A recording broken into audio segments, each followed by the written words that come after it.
Hey y'all, writing a comic is hard. Evidently, making the comic is hard too.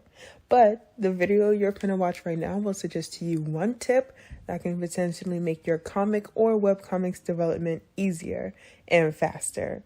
Traditionally, making a comic would mean taking your time to draft the script, edit the script a few times, the same way you do any other piece of writing, and apply some polishing in order to finish the script. Next in the comic making process is thumbnailing. And then finally, the actual drawing. And this is the exciting part, right? Actually getting to draw and see your story breathe into life through the wonders of sequential art. But something I realized on my own journey making my webcomic is that there are quite a few things that I'm capable of illustrating, but one thing I've always got my tail whipped by was illustrating environments. Backgrounds have always been difficult for me. Not that I couldn't do it, but frankly, I've just never been that great at it. Low-key, that's just a matter of not practicing. Nevertheless, you might have that problem too. Or maybe your environment drawing skills are just fine, but they simply take too long to do. My tip to you: 3D. Now, you're probably making a face at me like, Latrina, I do not know how to make things in 3D. What do you mean 3D? Hell, you probably ain't even got 3D software to use, but that's okay. You've got options. There are paid options, the most popular being 3ds Max, Cinema 4D, Maya, and Houdini, to name a few. And then there are free options like DAZ Studio, Terragen, sorry if I said it wrong, and my personal tool of choice, Blender.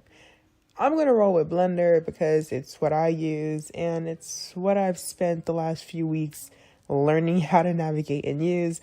But the tip altogether isn't Blender exclusive by any means.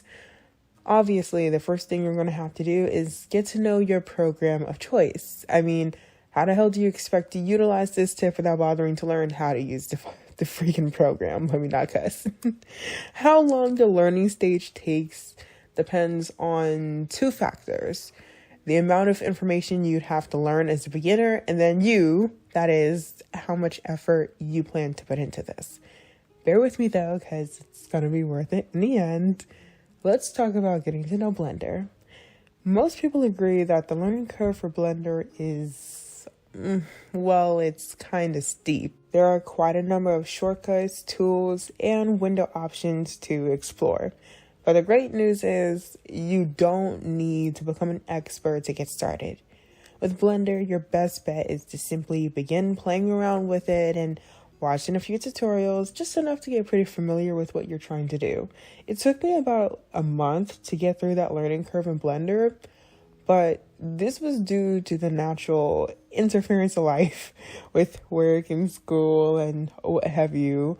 So you could get through it faster. Once you get through that curve, this is where the magic happens.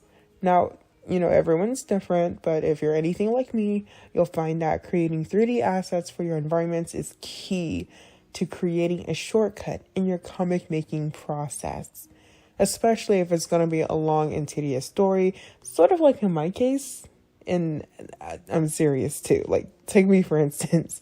I'm writing 2 stories, both relatively long and full of detailed and sometimes intricate environments, many locations, and one of my stories, Is He a Monster?, takes place in the main character's townhome, their car, and another closely related location that's full of detail.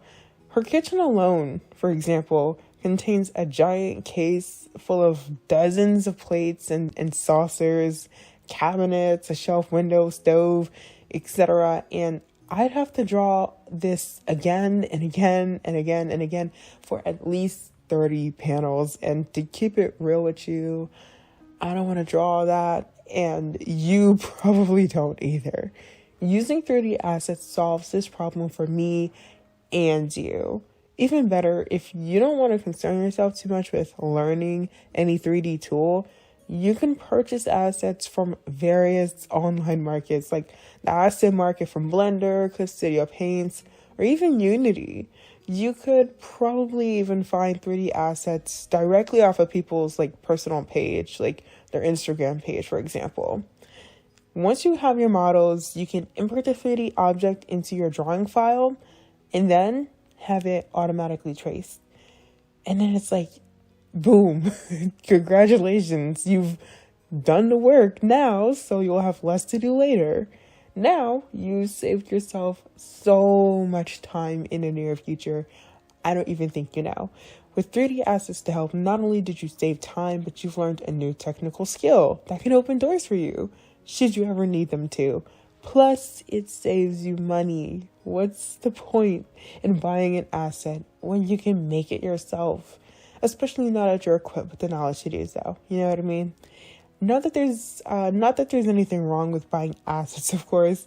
I mean, support an artist, you know. That being said, go on and get yourself a 3D program of your choice and start learning your butt off.